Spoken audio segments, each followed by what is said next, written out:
Good morning. I'll be talking this morning about the Nvidia Deep Learning Accelerator, which is a design we did in-house, and it's actually open source right now. So it's the one thing that we wanted is the honor. That's why we keep calling it NVIDIA DLA. It's NVDLA. Other than that, it's basically free to use for everybody. So we are having 3 speakers today. I will be talking about the hardware, talking about coronavirus. I wasn't supposed to be the speaker for this part. It was supposed to be Eileen, who is working from our Shanghai office. So he isn't here. I've been back from China for 24 days or so right now, so I'm safe. The next speaker will be Mitch. He will be talking about a compiler, right? We actually did the hardware first, thinking that was the hard part. That turned out to be completely wrong. The compiler was a lot harder than the hardware, and it took longer to get it made and open source. But it's on the open source repository right now. And finally, we'll have Robin actually going through a demo how to use the open source repository, and he will be giving a complete demo. We thought about making this everybody do this because it's actually doable, but the logistics of that were a little bit tough. But Robin will completely demonstrate how you can do this at home, so to speak. It's a very simple to use. So that's how we're going through this presentation. So let's start on the hardware side. We already, go ahead. Would we be getting the material slides?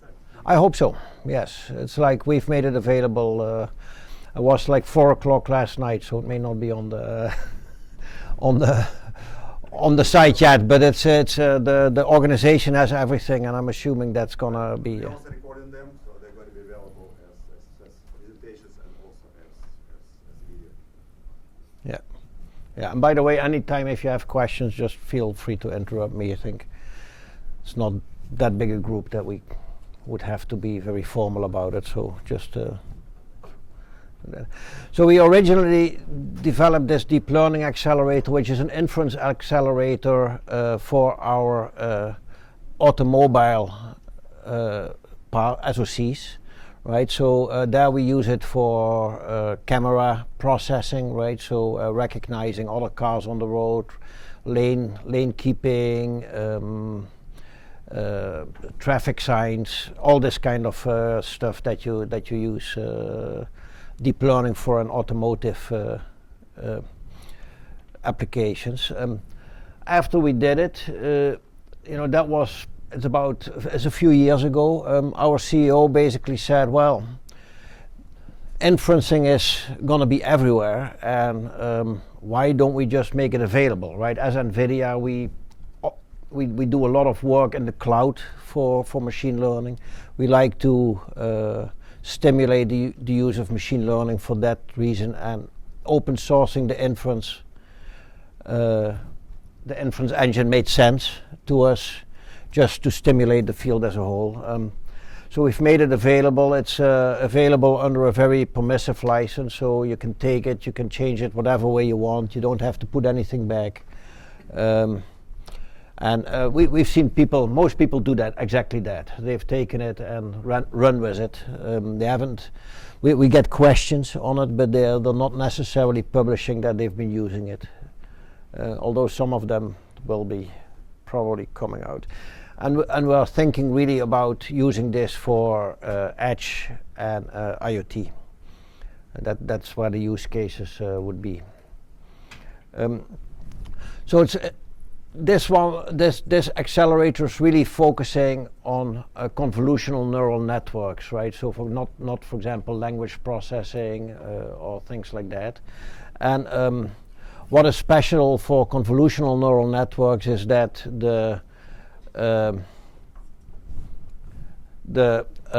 you can reuse a lot of the weight, so it's less memory bandwidth limited than some of the other neural networks. It's also what we use in automotive, so that it just came from that area. If you look at convolutional neural networks, you typically start with an image capture or a video, and you apply a number of what is called convolutional layers to it, potentially followed by a number of full layers. The full layers are kind of a matrix vector multiplication.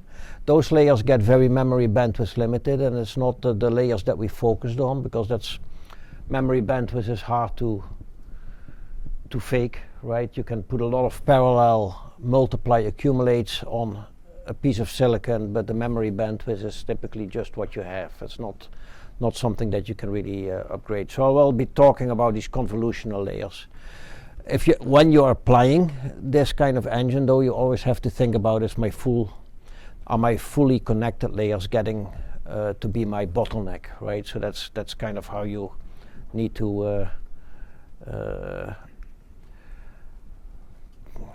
size your engines. So if I look at one convolutional layer, I typically have an input activation, which is kind of a cube of values, right? It has a width and a height, right? Which starts off with the size of the resolution of your image, right? And a number of channels, which usually starts off, for example, with 3, like RGB, right? While you're going, your width and height are typically getting smaller, right? Because you're detecting features, right? So the first layer, for example, of a convolutional layer network could be just looking for edges, right? We don't know exactly what it's doing because it's all machine learning. But if you look at trained networks, right, you can see that what it's doing is trying to find edges. And once you go further, right, you have more and more features per pixel, right? So this K becomes larger, and your width and height become smaller as you detect the features, right? For example, if you're looking for like rectangles of pixels, right, then you don't need to have a value for every pixel, right? You can go down, right, and you say, well, roughly at this position there's a rectangle, right? So that's the way to think about it. So there's 2 steps. The first step is a big dot matrix product, right? That's you take weights, sorry, I didn't talk about the weights. The weights are the filters. They're convolutional filters.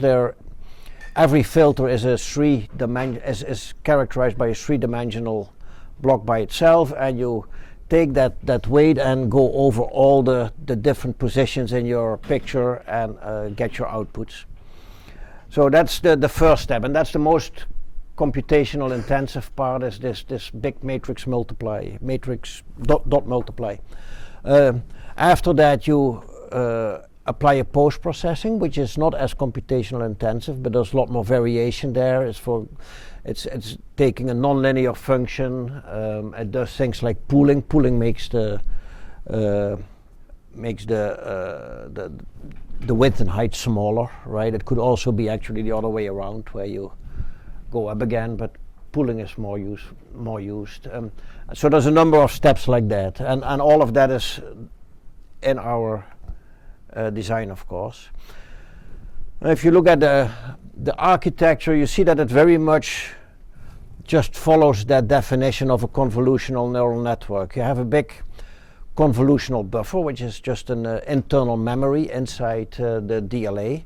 It has both input activations and filter weights inside, and reads from that buffer and goes through this convolutional core, which is just a big MAC array, right? That's the way to think about it. It's of course organized in a way so that the weights and activations flow through it in a regular way, but in a good way, but it's matrix multiplication. Dot products is really what it does. And then finally there's a post-processing unit which takes care of the functions like the nonlinear activation, right, ReLU. All of that is controlled by some kind of control block. That control block could be part of the DLA itself, or it could be a CPU, for example, outside. It really depends on the level of performance you want. If you want very high performance, right, even that control, right, setting up every layer could become a bottleneck. So you would like a controller inside the unit. If it's less stressful, right, 30 frames per second or something like that for a not too deep network, right, you could just use the CPU. Memory interface, we have two, typically we can have up to two memory interfaces. I'm showing here with SDRAM and internal RAM because that would be the typical way to set it up. But they're just general purpose interfaces. SDRAM, of course, is where you're going to have most of your big data. An internal RAM can really speed up if you want higher memory throughput, memory bandwidth to use. So if you can save some of your intermediate results in there, that would be higher could get you to higher performance. So and I'm gonna go ahead. Yeah, I'm not going to talk about the fully connected layers right now, even though our network supports it, but it's like the part where you can really not achieve that much acceleration because it's typically memory bandwidth limited. The main thing you can do to speed up fully connected layers is use sparsity. Both in activations and in weights, right? So sparsity meaning there's typically a lot of zeros in both the weights and in the activations. And if you use that smartly, you can actually achieve some speed up. But typically the fully connected layers get bandwidth limited, and so there's not as much you can do for it. Our network will support, our engine supports them, of course. But it's the part that it's easy for the engine because there's not much you can do. That's like, yeah. So I'll be just talking about convolutional layers today. But if you look into the details, you'll see that the fully connected layers are also support, and we do support some sparsity.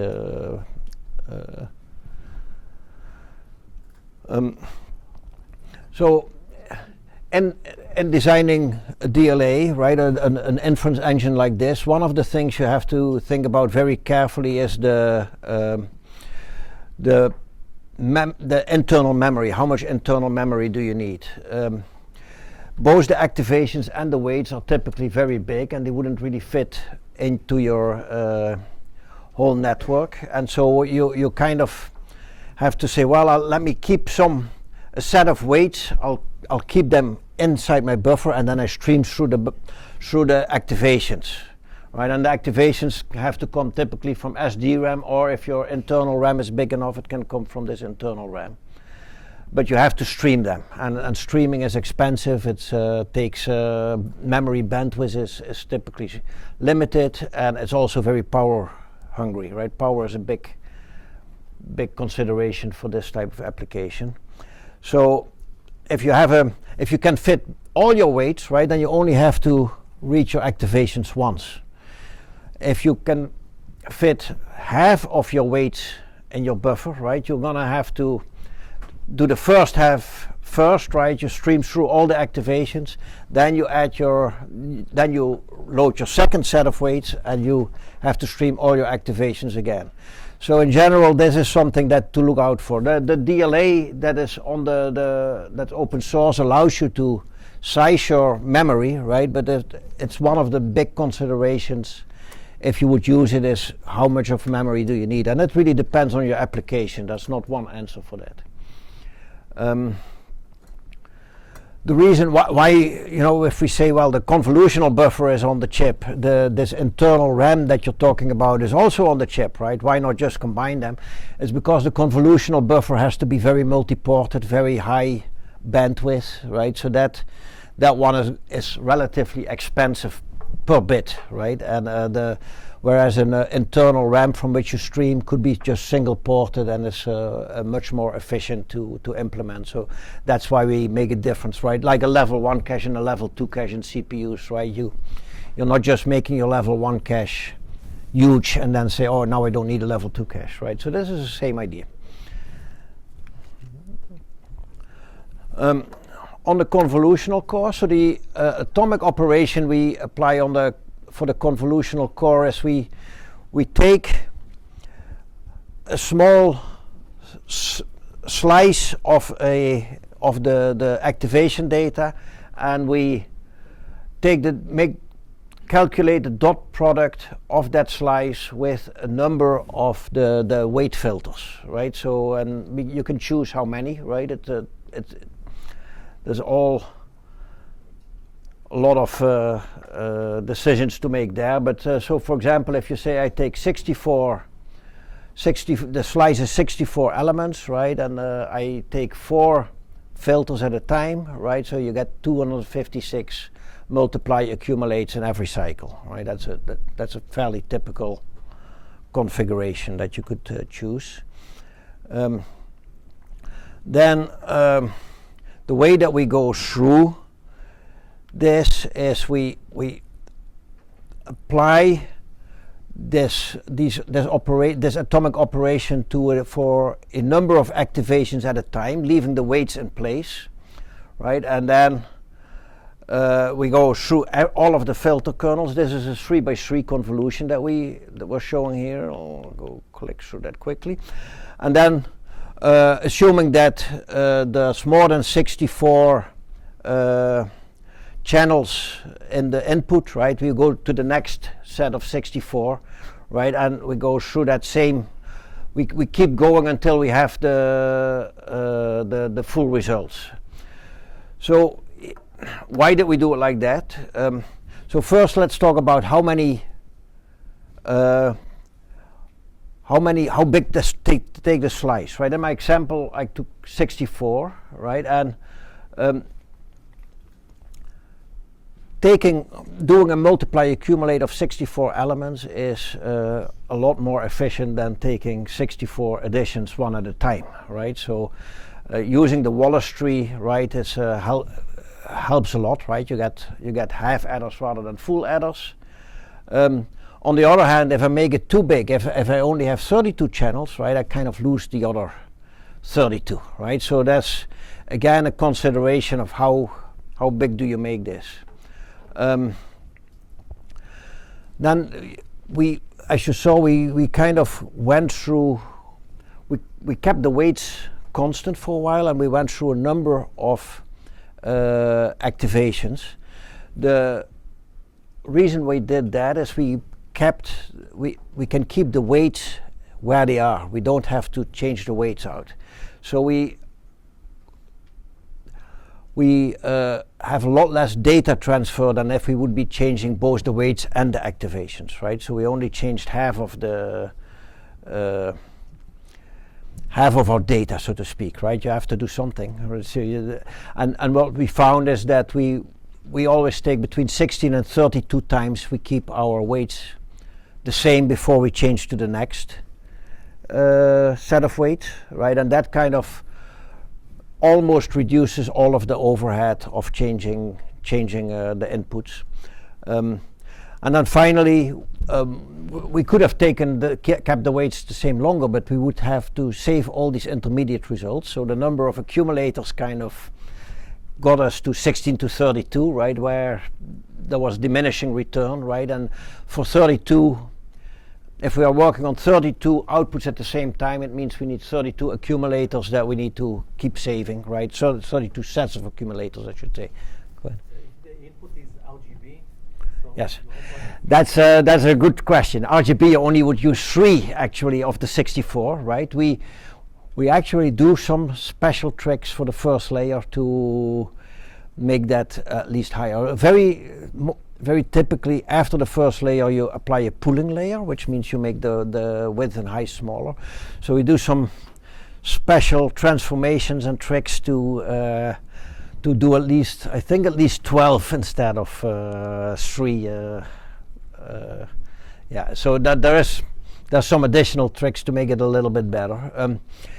And we see internally we have actually a lot of we have our own networks that sometimes use like only 17 instead of 64. So it's definitely something to look at. It's important. Yes. If you apply this, especially if you know your application, what kind of inferencing do, you know your networks, you can really optimize quite a bit, and rather than doing something generic, it costs a lot. And so the DLA is fully parameterized, so you can choose a lot of these things. Okay, I need to speed up, I think. I need to leave some time for these guys. Talking about scalability, this is exactly what we were talking about. So we have small configurations and large configurations. In a small configuration, you could, for example, only use int8 data, meaning that all your activations and weights are just 8 bits. The larger configurations we have int16 and floating point 16. N16 we don't see a lot of usage for actually internally, but that's, we started a project long ago and we thought it may be useful, but now we see that FP16 is really the other. N8 and FP16 are really the ones that are being used a lot.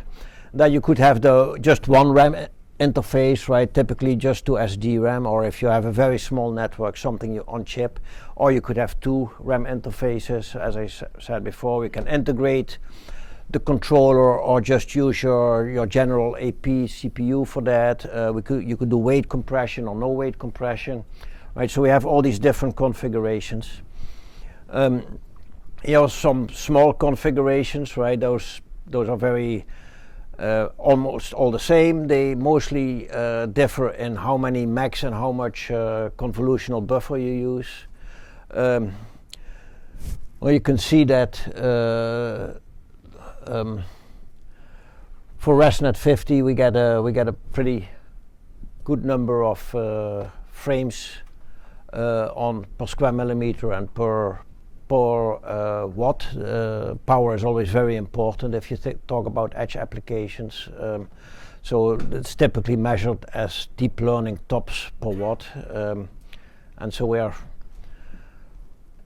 getting what we think are good numbers.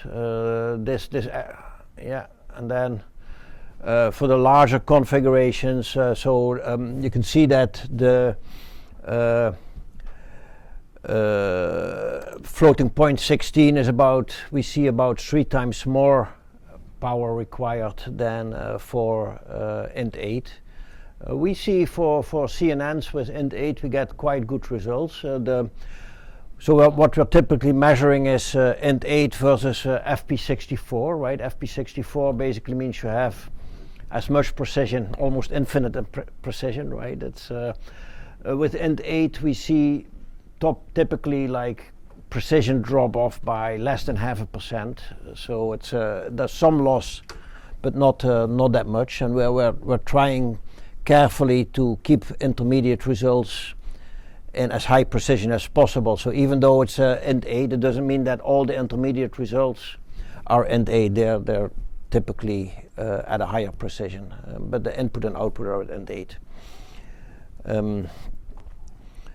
You can also see that having a higher bandwidth, tightly coupled memory, right? An internal memory really can crank up the performance quite a bit. So depending on what performance you need, that's something to do. Software architecture. So we have a complete software architecture, software stack available. It takes like a model and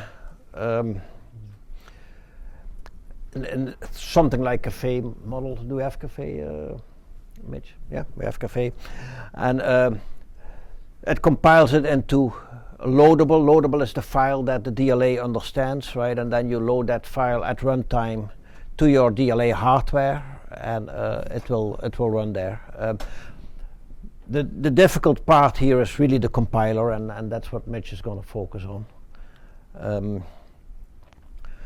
We have a virtual platform available, for example, on AWS. So you can go to AWS. We have a CPU model. Robin will talk a lot more about other something a little bit different from this, but similar AWS kind of setup. So that's something that you can play with and use to do the. We've worked together with Sci5, who's a RISC-V, big RISC-V company, and we have like a actual hardware, total complete hardware solution with a RISC-V and a DLA that can take camera input and show YOLO v3, and it would look something like this.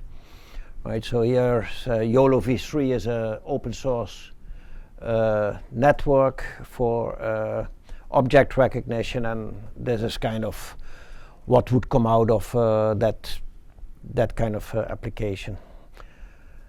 For the rest, just check it yourself, and it's all available. We're open for questions, we're open for contributions, and that's about it. Okay, great. So my name's Mitch, and I help manage the DLA software part of the toolchain, where we have the compiler and the system software that was showed before. And so I was thinking about like what kind of topics would be interesting, and my feeling is that there's actually not a whole lot of material out there in terms of deep learning compilers.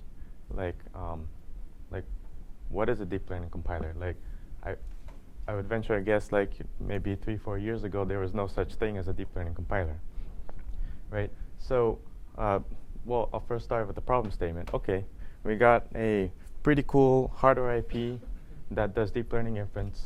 You know, it's perf per watt efficient. You know, our hardware tests show that, and we have a ResNet 50 model. Okay, now what? Right. There's going to be a lot of work to map. You know, and probably many of you in the industry have, you know, worked with hand tuning these models, and then maybe another model comes, and it's like, oh, I got to do that all over again. Well, you know, venture that there's a use to be able to have an automated way of taking any kind of trained model from a framework and mapping it efficiently to the hardware IP that is provided. And so that's where deep learning compilers come into play. Right? So for us, we just made up the name Loadable. This is sort of our object file. And it's intended to capture the optimized form of the hardware machine code. And compiler does most of the work. So why do we need it? Okay, so like we could do hand mapping and get effective tops that way, but we don't scale with the number of models that we want to support for the use cases that we want to support. And for NVIDIA, we're generally support platforms as products, and so we want to support all models that are trained. So, and so, yeah, we'll have the algorithms to be able to map the operations efficiently, do buffer management scheduling, and at the end of the day, improve our compute efficiency to 100%. That's our target. So how does it work? Well, a deep learning compiler, at least in our experience, share all of the general spaces of a traditional compiler. Right? We do have a lexer, syntax analysis, semantic analysis, IR generation, code optimization. This is where a big bulk of our optimizations come into play, and code generations to emit the hardware machine code. And so, but they look and come in different forms. So for example, like, well, what's our source code? The source code is really going to be like, let's say, a TensorFlow model network, or a PyTorch model network or a cafe network. And so even though it has the kind of framework terminology and the semantics of compiler, it's going to look pretty different, right? And so we'll go over some of the key design differences here, right? So the data primitives in deep learning are going to be large tensors in general, right? So traditional compilers work with like single data words like ints and shorts and floats, right? But the operations we're handling in deep learning is convolution of buffer A or tensor A to convolution of tensor B, right? Element-wise add to C, right? Value the whole thing, and so what you find is a lot of SIMD and MIMD kind of operations in that space, and so the algorithms is not going to be like register allocation or mapping. It's going to be okay, memory pool allocation and how well to manage big large data tensors on say meager-sized memory platforms that like 8 gigs or 16 gigs. Like typically, what you find in deep learning model is that those models can be up to like 200 megabytes or 300 megabytes just in storage alone, right? And then you try to break it down into all the buffer tensors in terms of how many you have instantaneously. It gets quite large. So we've got to be pretty smart about how to allocate our memory. Secondly, right, the efficient hardware designs usually call for complex memory layouts, like swizzled layouts is what we find in NVDLA. And so where traditional compilers would be like big contiguous memory blocks. But for custom IP, right, to get the channel parallel ISM, just like from the previous presentation, right, we got to handle these memory layouts. And we got to understand those. And so that becomes a new data type. So the algorithms must be memory layout aware. Second, right, in the pursuit of getting good perf per watt, right, we can choose buffers over caches. So what does that mean? Okay, well, okay, if the hardware is not going to manage the memory on board with caches, well, that means software's got to do it. And so that requires a lot of smartness in the compiler to be able to do both on-chip and off-chip buffer management. And to follow on that, right, there are limitations, functional limitations, such that if your tensors buffers are too big, it'll probably not even fit on the L1, and the software will have to break it apart. And this is what we call memory tiling. Yes, and so another part of key design differences from a traditional compiler is that you can think of it as a one-line source code, right? Where you have one line that has one extremely large equation where you have one answer, right? And there are probably about 500 operations in here, right? And how they interconnect and play, very complicated and complex, as we know in deep learning. And so we can use that to our advantage. So in the deep learning compiler, right, we don't have to spend so much time on looping and conditionals, branching, and whatnot, and we can really focus on the other optimizations, such as math fusion, which I'll get into later. Another key difference is that the traditional compilers like to work in, at the end of the day, instruction sequences.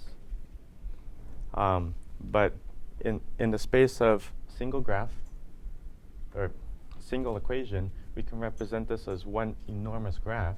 And so, at least in our deep learning compiler, we emit a graph. And then the system software will understand how to walk through that graph and operate in a superscale manner. So what that means is that every single compiler algorithm, at least in the NVDLA compiler, is a graph algorithm. And so that really tackles a different kind of problem than what you find in the traditionals. So in the traditionals, we have a mix. Yeah, I touched on this before. So there are design similarities as well. So it's not completely foreign to maybe a compiler designer, but we have to kind of like think of it from a different perspective, right? So instead of different languages that you find C, C++, Rust, I just picked the LLVM ones, like the language is now PyTorch model or an Onyx model, or you can code directly to the native API. But the concept is the same, right? Is that you take a space from all certain different flavors, regardless of where it's trained from or what kind of language it's trained from, and put it into a representation that the compiler can understand. So IR being an internal representation, it's a common representation. Second, there is control flow analysis, just like a traditional compiler, and that is a very powerful concept. Right, this is where we can do operation heuristics. This is where we can understand how to build a graph that can work in superscale mode, and even operations such optimizations such as operation hoisting. So what that means is that when you have linear math, well, you might find that you are able to take an operation underneath one, pull it up through the power of algebra, right? And that maps much better to the hardware. So pretty cool stuff.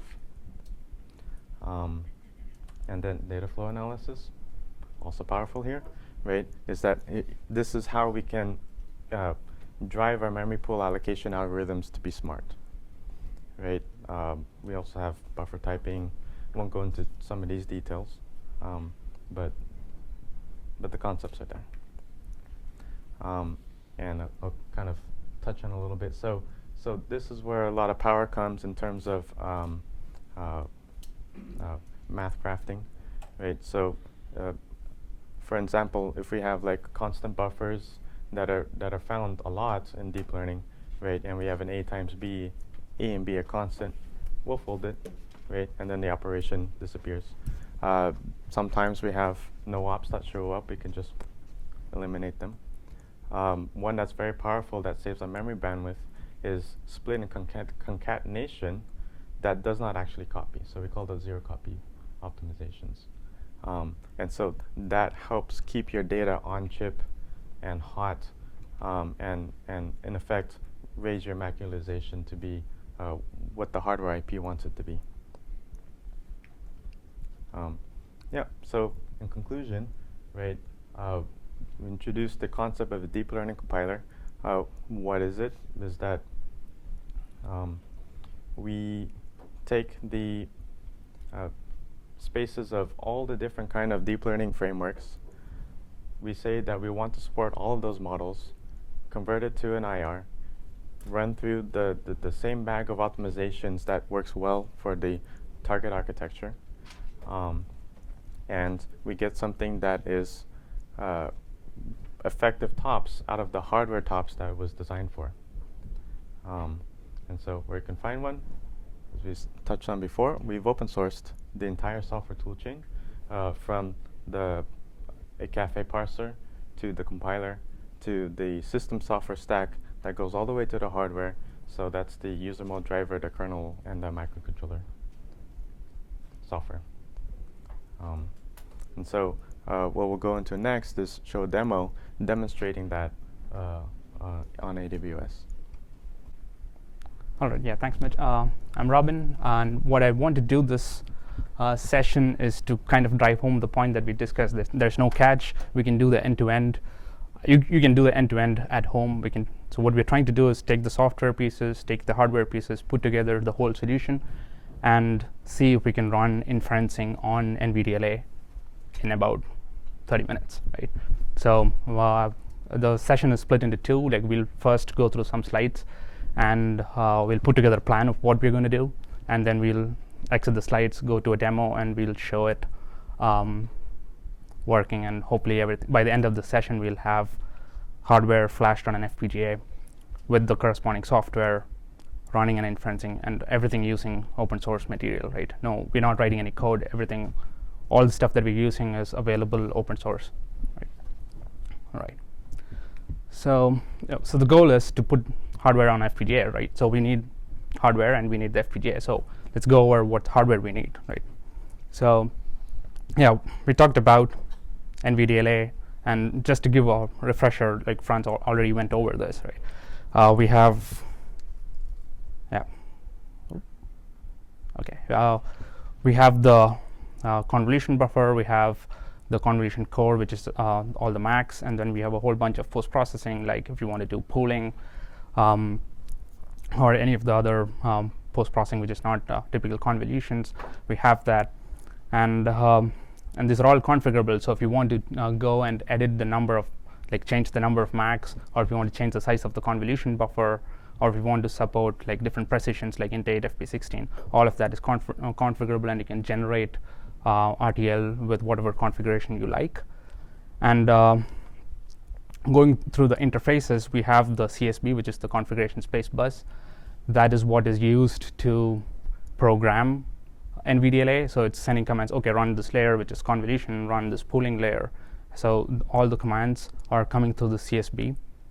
And we have the DBB, which is the data backbone, and that's the port using that NVDLA uses to access memory. And as we talked before, you can even control the width of the DBB so that you can adjust your available memory bandwidth depending on the configuration of the hardware that you've chosen. Right? And alternatively, you can use a second DBB. If you have an internal SRAM that you want to connect to, then you can do that as well.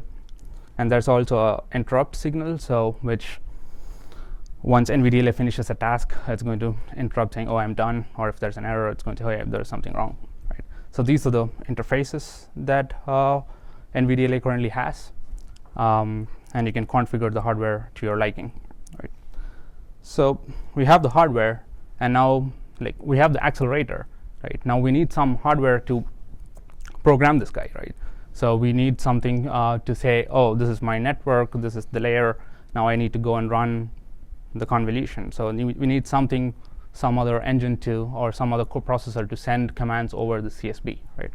And we've talked about RISC-V, and that's what we can use, right? And we need some open source implementation, and that's where we look into Rocket Chip Generator, right? What it can do is it can generate RISC-V processors for us, right? And you can, again, it's configurable.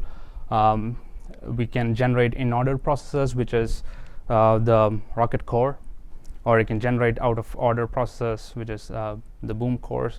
This is maintained by UC Berkeley, and it also supports extensive parameterization. You can change the cache sizes. You can change, like if you want to do single core, if you want to do like multi-core implementations, you can do that. Extremely configurable and perfect, right? So we have a RISC-V, and we have the hardware, and it allows, like Rocket Chip Generator allows, like it leaves ports so that you can connect custom accelerators. So if you want to connect multiple accelerators, you can do that as well. So now we can put together the hardware now. So we put together RISC-V, and we take NVDLA, connect them together. So we have the hardware that's required to flash on our FPGA. So the next step is to get an FPGA, right? So either if you have an FPGA lying around, you can use that. But if you don't, and if you want to just try it at home, you can use Amazon FPGAs, and it's pretty cheap. Like on-demand instances are available for like $1.50 per hour. So if you just, and it's a pay-as-you-go model, right? If you're using it only for an hour, you just spend $1.50 and you get an access to an FPGA, and you can flash that whatever hardware you want there, and you can connect to, like with FPGA simulation, it's fast enough that you can install Linux on it, and you can interact with your simulation via the command line, right? And that's what we're going to do today, right? So we'll have FPGAs, we'll flash the hardware on it, we'll get Linux set up, and we'll connect to it over SSH, right?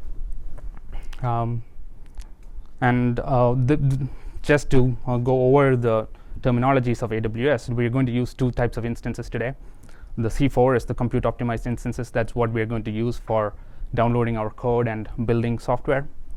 and the F1 instances, which are the FPGA instances. There are a few kinds of FPGA instances. We're going to use the smallest one.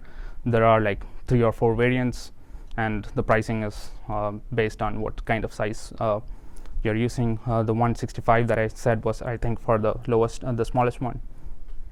So, right. So we have the hardware that we've chosen. Okay, we have the RISC-V.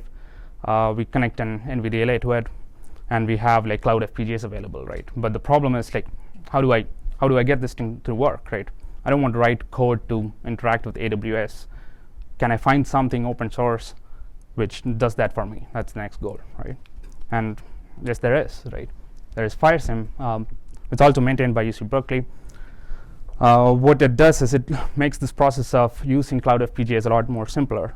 That's more than like that. That's more than what they do, but for this purpose, it's like that's the main benefit that we're getting out of FIRESIM, right? So it simplifies the process of deploying whatever hardware we have on Cloud FPGAs, and since everything is coming, like since both Rocket Chip and FIRESIM is coming from Berkeley, they support like Rocket cores natively, and so you can connect Rocket cores to whatever custom hardware accelerator that you have. And FIRESIM also provides hardware for last level caches and a memory model. So if you want to use a fixed response latency a memory model, or if you want to use a DRAM model, you can generate hardware for that. And we can flash the whole thing on an FPGA, right? That's on the cloud, right? So, or what we can do, we can connect all of this together, like ourselves, or it's already done as another open source repository. All of this connected, all of the connections that we talked about right now, it's all done and available out of the box. So what we have here is the Rocket core and the NVDLA. The NVDLA is connected to the peripheral bus. So if you want to connect multiple slaves, like if you want to have other accelerators, you can connect to the peripheral bus, and the peripheral bus will arbitrate across all the slave devices. So in this case, we only have NVDLA, and Rocket core is the RISC-V processor, and NVDLA's DBB is connected to the memory. And so that's so this portion, the whatever is in yellow, is what we have as the RISC-V plus NVDLA, and FIRESIM gives us the last level cache and memory model, and that this whole thing is what we're going to flash on FPGAs, right? So we're going to use a pre-built, like the FIRESIM NVDLA repo comes with pre-built NVDLA configuration, and so you don't even need to generate RTL and build it yourself. What it has an image, it has an FPGA image that you can just flash, and you're on to go, like you're ready to go, right? So if you don't want to tune it, and if you just want to play around with it, you can just start off just by downloading this repo and just building it, right? So the default configuration that we're using is like 2048 int 8 max, and it has a 512 KB convolution buffer, and that's what we'll be using for this, right? So yeah, so this is our final plan. Like we are the user, I guess. Some of the graphics is kind of lost here, but that's fine. We are the user. We're going to connect to a Amazon C4 instance, which is the compute instance, and that's what we are going to call the manager. So that's going to manage our FPGA machine for us. So we have a manager machine, which is where we're going to log into, and we'll compile our code there. And then we have FIRESIM, which makes it easier for us to deploy our hardware onto FPGA. And we have the FPGA instance, and we're going to have the RISC-V, we have the NVDLA, and we have the memory model that's provided by FIRESIM. We have all of this hardware flashed onto FPGA, right? Any questions with the hardware setup? All right. So like just to go over some terminology. So this machine is what we're going to call the manager. This machine, this FPGA, is what we are going to call the FPGA host instance, and we have a simulation inside it. So there's another, we're going to run Linux on the RISC-V, right? So we'll call that the simulation target, right? So we have the manager machine, the host, FPGA host, and we have the simulation instance running on the RISC-V, right? All right, so we covered the hardware bits, and let's also go over some of the software bits that we need. So as we mentioned earlier, we're trying to run Linux on RISC-V, and FIRESIM comes with that, right? So FIRESIM gives us a Linux distribution which is compiled for RISC-V systems, so we can just use that out of the box. And as we mentioned earlier, FPGA simulation lets us simulate the hardware fast enough that we can interact with this Linux system from command line. Might be slower than running Linux on your native machine, but you can. It's not like I'm running command and then waiting 5 minutes to get the response, right? It's kind of real time. We'll see it live, right? And you can also set up the simulated system to access internet, and if you want to have internet access, and if you want to download your own packages, or if you want to stream a webcam into it, you can do that, right? And for running the inference, what we're going to use is a framework called .NET. It's an open source. Again an open source neural network framework, and it has been extended to use NVDLA. So all the stuff that Mitch talked about, it's been integrated to .NET framework. So, and you can feed it with YOLO v3, the configuration and the weights, and you can just use NVDLA out of the box, right? So the repository links are here. It should be available to you as in the slides, right? And we're going to run YOLO v3 and the same thing that Frans and Mitch talked about to run inferencing, right? Questions? Right. So a little bit of environment setup before we switch out to the demo, right? Obviously, we'll need AWS account. So I have created one, and I have access to FPGA instances. By default, if you're going to create an AWS account, you're not going to have any FPGA instances available to you. You just need to request. There's a form where you can submit a request to increase your limits on FPGA instances. So you can do that. They'll probably take half a day for them to review it and grant it to you, right? And you can create encryption keys. So in the account setup, you can create security groups to allow, to restrict. If you want to restrict people from all over the world to come and access your machine, you can do that. So if you want to restrict, these are the IPs where I'm going to log in from, you can do all that by creating security groups and all those things. The full guide is available, from end to end. Whatever we are doing here today, everything is available out of the box in the FIRESIM NVDLA repo. You should have access to the slides, or if you don't get access to the slides, just type in in Google just FIRESIM NVDLA, and this is going to be the first link that pops up. And the whole process that we're going to do today, everything's there out of the box. We're not writing any code, right? Sure. So we're going to launch C4 instance. That's a compute instance, and this is the image that we're going to choose. FPGA developer MI. This is the Amazon image name. So I'll just swap out to my machine so that I have the demo set up there. Just a minute.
So yeah, we have a C4 instance running, and we have the IP address, and that's what we're going to use to take like SSH into the machine. So what and it's going to ask for a password, right? So, and I have a quick summary of the steps that we're going to do. All of this is available on the FIRESIM NVDLA repo. There is nothing new that we have implemented, and all of this is also available on the slides. Like I've just put the same stuff in the slides as well. So if you have access to the slides, we should have all the commands that we're using today, right? So the first step is just what we did, like connect to the manager machine, and we are in. We can see the repo here. So when I said we are going to set up everything in 30 minutes, kind of cheating. I've already downloaded the code and I've already built it, because I don't want all 50 of us to just stare at the code compiling for like 15 minutes. So the 30 minutes is really like an hour, right? You should be able to set up the whole thing in about an hour, including the compilation times, right? So I'm inside the FIRESIM NVDLA. We can see the stuff that we have downloaded, and I'm just going to, as and when we finish stuff, I'm going to just highlight it in yellow so that we know where we are. And all the stuff that's highlighted in yellow is the stuff that I've already pre-done, so that we don't take as much time. Right. So I've connected to the manager machine. I'm inside, so all of this is done. Right. So I'm just going to source my environment setup. So that sets up the paths. So now you should be able to see, okay, FIRESIM is available here, and we'll go through what we need to do with FIRESIM to flash our FPGAs. Right. So we are kind of here. All of this is done. Right. Or maybe I should just delete this, guys, right, so that we know. Okay. So so if you see here in the software portion, we have the FIRESIM software. All of that was downloaded as part of the Git repo, and I've already done this build. This is what this portion is doing, is it's building the Linux that comes with FIRESIM. It takes about like 15 minutes to build the whole thing. I didn't want to waste time here, so that's what we've. I've already done that prior to this demo.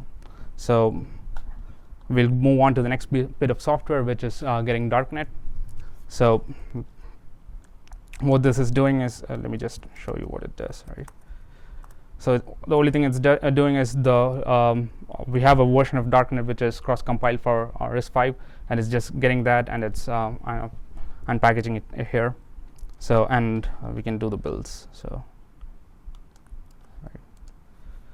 So what this is going to do is it's going to build darknet, and it's going to put it in the file system that we are going to flash on the FPGA. So once we have that, we should also do the install. So Marshall is the build system that FIRESIM uses out of the box. Yeah. So we'll just install it so that it's getting copied over to the image. So now we can see in the images folder, we'll be able to see, okay, the darknet NVDLA image. That's the image. That's the file system image that the that the Linux running on the RISC-V is going to use. So we'll need that information down the line. So that's why I'm pointing it out, right? So all our setup for the manager machine is done. We can go to the next step, which is trying to launch a simulation, right? So what it's doing is it's going to take the Amazon FPGA image that comes pre-built with the FIRESIM NVDLA. So if you want to try building your own hardware, you can always go there. You can get the NVDLA RTL. You can download it yourself and configure it however you want. And FIRESIM, you can build it with FIRESIM, and it's going to upload the final tar image, and it's going to convert it to a Amazon FPGA image, and it's going to give you a image ID, and that's what we can use if you want to use your custom FPGA image. You can do that as well, but for this particular demo, we're just going to use the default that comes with the FIRESIM NVDLA repo, which is what we mentioned earlier, right? The 2048 Mac Int 8 convolution and a 512 KB convolution buffer, right? Right. So we're going to use FIRESIM to launch an FPGA instance for us, and FIRESIM kind of deals with all the interaction with AWS, and all you need to do is call some of these FIRESIM commands to interact with getting like F1 instance for us spinned up, and to flash and all of those things. Right. So what it's trying to do now is to get a F1 instance for us. As I told earlier, you can configure it to run it on larger FPGAs. Let me just show you where you can configure it. Oops. Let me just have another.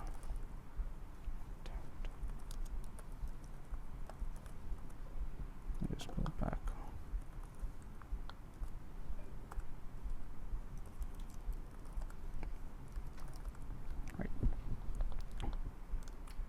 So yeah, so this guy has finished running. So that means if I go back to my Amazon dashboard, I should be able to see a F1 instance running. Yes, yeah, we have a F1 instance running, and we have a public IP for that as well. So it's initializing. So let me go back to this guy, and I'm sourcing the environment variables so that I can deploy. Right. And so this is where you can configure the number of instances that you want to run. So if you want to run, like, if you want to spin up like 2 F1 instances, that's also, you can just configure it inside this config file, and FIRESIM will take care of the rest. Let's just go to the next step, which is building the FPGA software and flashing the FPGA.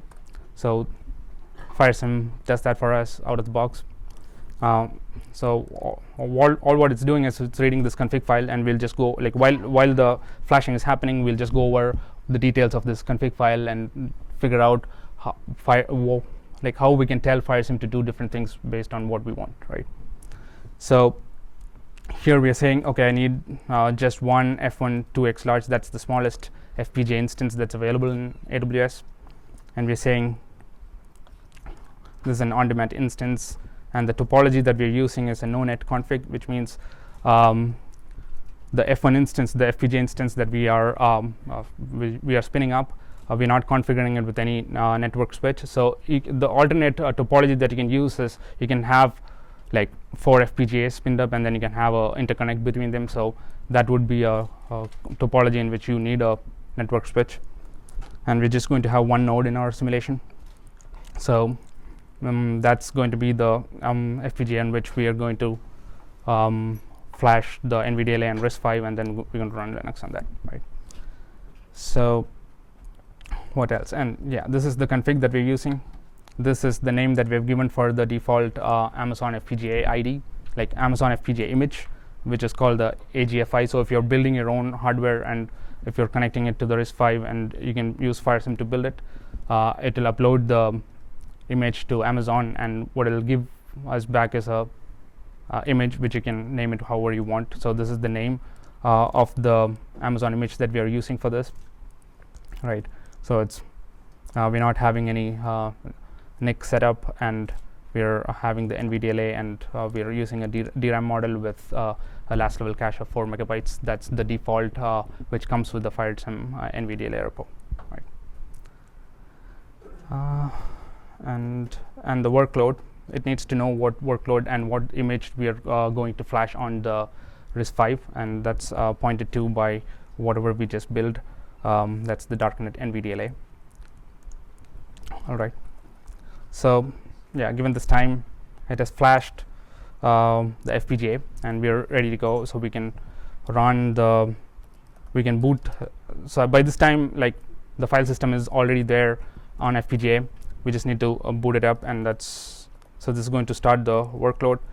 Let me resize this a bit. So what we're going to do is, the top left, we're going to still have the manager instance. Top right, we're going to SSH into the FPGA host machine, and then from there we're going to attach to the RISC-V machine, and we'll just have a, on the bottom left, we're going to have the FPGA machine itself.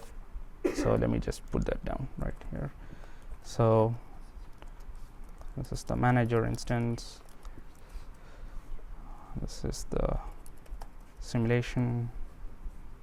This is the FPGA host, and this, so that's how the 4 screens are set up. So we'll have the manager instance here, and we'll have the RISC-V simulation. We'll connect to the RISC-V simulation in this terminal, and we'll connect to the FPGA host machine, which is running the simulation. We'll connect it to this terminal, and this will just have it on my laptop so that we can like move and move images to and fro, right?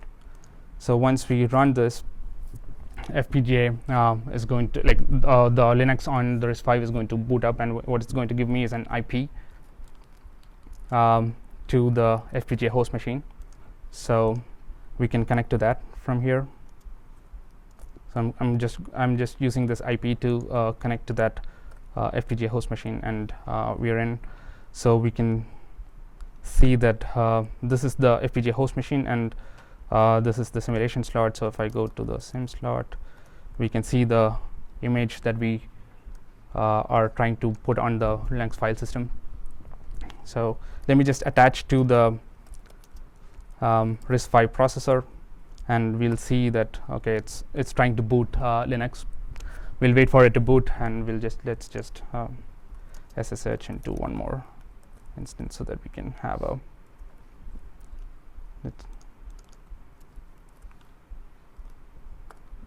a view into the FPGA host and see what's happening there, right? Let me source my environment settings. Let me SSH back into this FPGA host machine. So this is the Amazon F1 instance. So if we go here, we have the darknet image, which is being used as the base file system for this RISC-V simulation, right? So once we have the RISC-V booted up, we can log into it. What we're going to do is we're going to use darknet to run an inferencing. So we'll have some source we'll load some source images onto the RISC-V machine. We'll run the inference. We'll try to get the output. We'll copy it back to the manager machine, and we'll copy it back into my laptop, and hopefully we can see what kind of detection it does, right? So that's the plan, and I think we have time to go through the whole thing, right?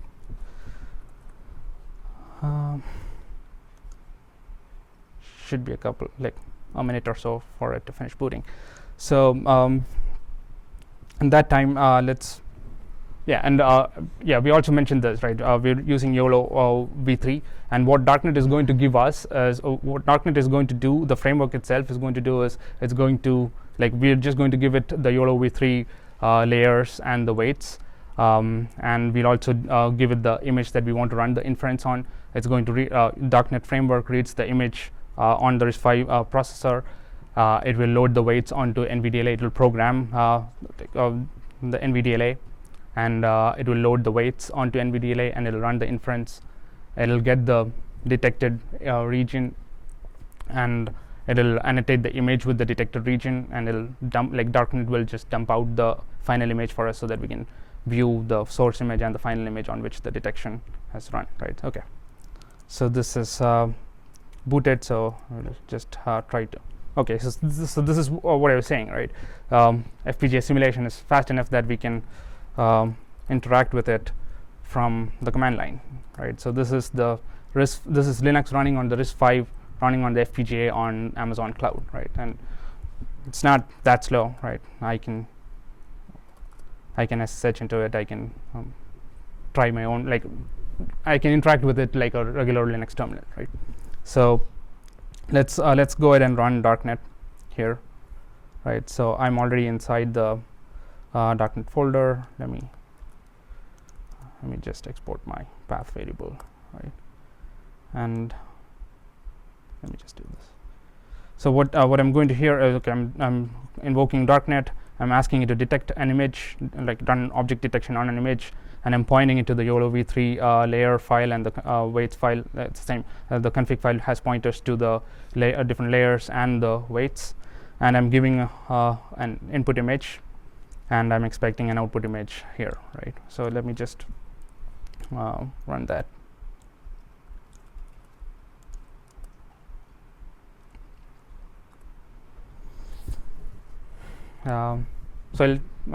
So what we can see, like we can see through, we can go through each of the steps that it's trying to do. It's trying to load the weights.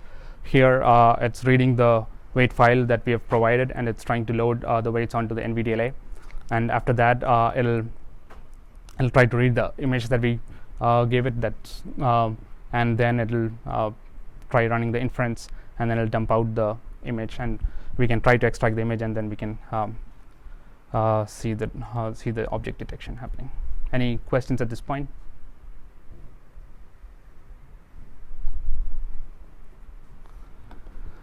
All right. Let me also log into another one more. Like so here. So in this terminal, we can see like every 10 seconds it's going to update, saying that okay, my simulation is still running, and this is the IP in which it is running, right? So let me just create one more terminal. Let me just log into the manager machine again, so that we can copy out files from there.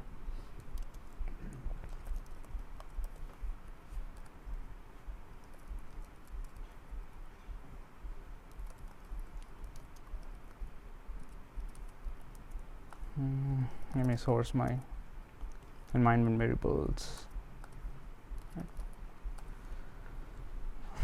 Okay, so by this time there is something happening on the RISC-V, right? It's trying to detect, and it's it's trying to detect objects on the image, and it's giving us accuracies or the confidence score that for which it is detected. Looks like it has detected a whole bunch of kites with good accuracy and a whole bunch of people with good accuracy, right? So let's see. So at this stage, all the detection is done, and like the darknet framework is trying to dump out the image with the object detections on it, right?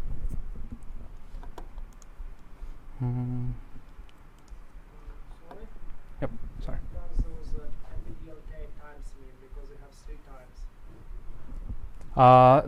That's the some portions of the post processing and the different layers of it. So the total time should be the sum of all 3. So if it's doing like a whole bunch of convolutions, is that correct, Mitch? I can add some flavor to that. Is that as we discussed, YOLO v3 has some like elements layer, right? So the model will get cut into 3 pieces, and I believe what you're seeing here is the 3 different sections, where NVDLA thinks it's 3 different models, but the application is the one stitching it all together. Right. Okay, so the inferencing here is done. Let's see if, like, we asked it to dump out the data to the data folder. Let's see if data / okay, so we have the input image and the output image dumped out. Let's do a sync so that all the outstanding writes are flushed down to the image. So now what we're going to do is we are going to copy out this output file from the simulation into the manager machine, and then we can copy it back from the manager machine onto our local machine, and we can view the pictures. So if you want, you can set it up so that the RISC-V has internet access. All the details are there in the NVDLA repo page. You can set up the RISC-V Linux to have internet access, and you can just access it directly through SCP if you want. I don't think we have time to set that up. So what we what I'm going to do here is I'm going to mount this image file onto a mount point so that people like external SCPs can access the files inside the simulation. So what I'm going to create is a mount point, and I'm going to mount the image that we saw onto the mount point. So this is just trying to mount the file system that's being used by the RISC-V processor onto this mount point that we just created. And let me also give it permission so that everyone can read and write from that, right? So if I go here,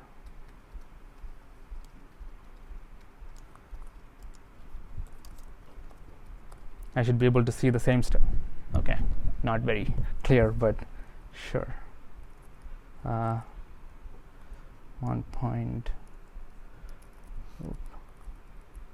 So this is the same file system that the RISC-V is seeing, right? So if I do kite star, this is where we have dumped out the image. Right now, I can use this path to extract out the information from the FPGA, right?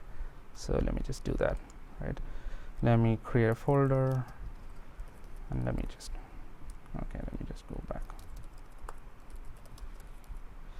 tinyML. There's nothing here, and let me just try to copy back the simulation. Right. Okay. Actually, SCP. We're trying to SCP from the Linux machine, so from the FPGA machine. So the IP of that is this guy, and we just need these paths, right?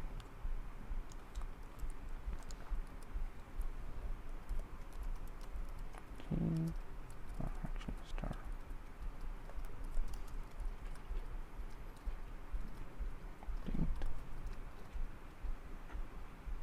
Okay, so we have the kite images here, and let's just copy out the let me just to my local laptop so that we can view the images, right? Let me just make them. So we want SCP from the manager machine, whose IP is this, CentOS, and I've put it in here. So this is the place where I have images.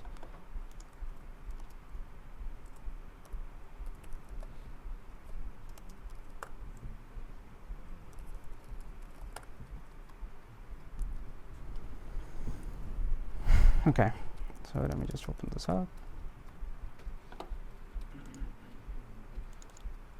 So this was our source image, and this is what YOLO V3 detected, and we have run this whole thing on NVDLA. So the point is, we can have this entire end-to-end setup running in about like half an hour. We should be able to set the whole thing up, and so there is no catch. Right. That brings us to the end of the demo. I can probably like run more if you want. If you have time, I'll just. I have a script which just runs many inferences, and I can take questions at this time.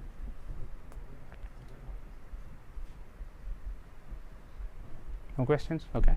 Okay. Yeah, sure. So the ELA itself is configurable, right? If I Yes. change the number of MACs, for example, then how much of this process changes? So the process that changes is trying to get the building the RTL, right? So we get the NVDLA RTL, we configure it, we generate the RTL, and then we build it using FIRESIM. So FIRESIM has support for building the whole thing as the RISC-V plus the whatever NVDLA. And what it's going to do is it's going to upload the tar file that which has the build output, and it's going to upload it to AWS, and it's going to give you an ID for that. And that ID you can use this in our rest of the setup. So the build process is going to take as long as as much as like the regular RTL build would take. Like it'll probably take hours, right? So once you have that build set up, the rest of the process is the same, right? The only thing that would change is the ID of the FPGA image that we use here. Any other questions? All right. Okay. Yep. Thanks, everyone.